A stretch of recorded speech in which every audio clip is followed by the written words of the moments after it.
Okay. Hi guys, Bhairava movie. ఈ movie చూసాకైతే చాలా అంటే చాలా బాగుంది. ఈ మూవీలో నారా రోహిత్ అన్న అలాగే మంచు మనోజ్ అన్నకి చాలా గట్టి కంబ్యాక్ అనే చెప్పొచ్చు. ఈ మూవీతో ఈ మూవీలో ఎవరి యాక్టింగ్ వాళ్ళదే భయ్యా. చింపేశారు ఒక్కొక్కల యాక్టింగ్ అయితే. పర్ఫార్మెన్స్ అయితే పీక్ లో ఉంది. ఈ మూవీలో మెయిన్ గా బెల్లంకొండ సాయి శ్రీనివాస్ అన్న యాక్టింగ్ అయితే చించి అవతలి పడేశాడు. శంకరన్న కూతురు అదేనండి గేమ్ చేంజర్ మూవీ డైరెక్టర్ గారు వెన్నెల అనే క్యారెక్టర్ ప్లే చేశారు. ఈ మూవీలో ఆమె పర్ఫార్మెన్స్ కూడా చించి అవతలి పడేశారు. ఈ మూవీ ఆల్రెడీ రీమేక్ మూవీ, కానీ చాలా అంటే చాలా బాగా రీమిక్స్ చేసి చాలా బాగా సినిమా చేశారు. ఈ మూవీలో కొంచెం ఎక్కువ డైలాగులు నారా రోహిత్ అనికి ఇచ్చుంటే బాగుండు అనిపించేది. ఎందుకంటే డైలాగులు కొంచెం తక్కువ అయ్యాయి నారా రోహిత్ అన్నకి.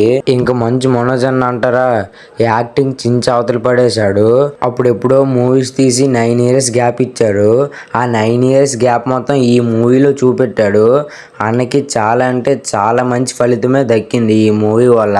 చెప్పాను కదండి, నారా రోహిత్ అనికి మంచు మనోజ్ అనికి మాస్ కంబ్యాక్ ఇచ్చింది ఈ మూవీ. అలాగే దీంట్లో చేసిన హీరోయిన్స్ కూడా యాక్టింగ్ బాగానే చేశారు. ఒక్కొక్కరి పర్ఫార్మెన్స్ అయితే పీక్ లో ఉన్నాయి. అంత బాగా చేశారు హీరోయిన్స్.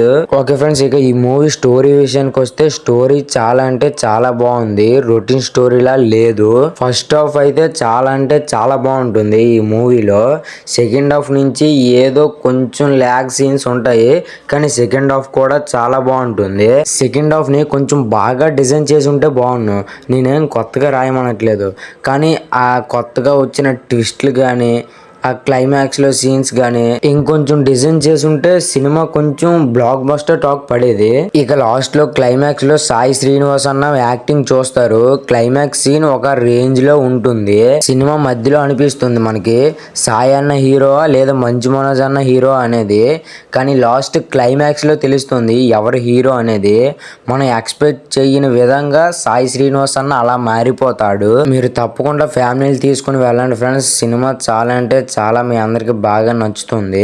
ఓకే బాయ్ ఫ్రెండ్స్, ఇంకో రివ్యూతో మేము ముందుకు వస్తాం. మన ఛానల్ ఎవరైనా కొత్తగా చూస్తున్నట్టయితే సబ్స్క్రైబ్ చేసుకోండి ఫ్రెండ్స్.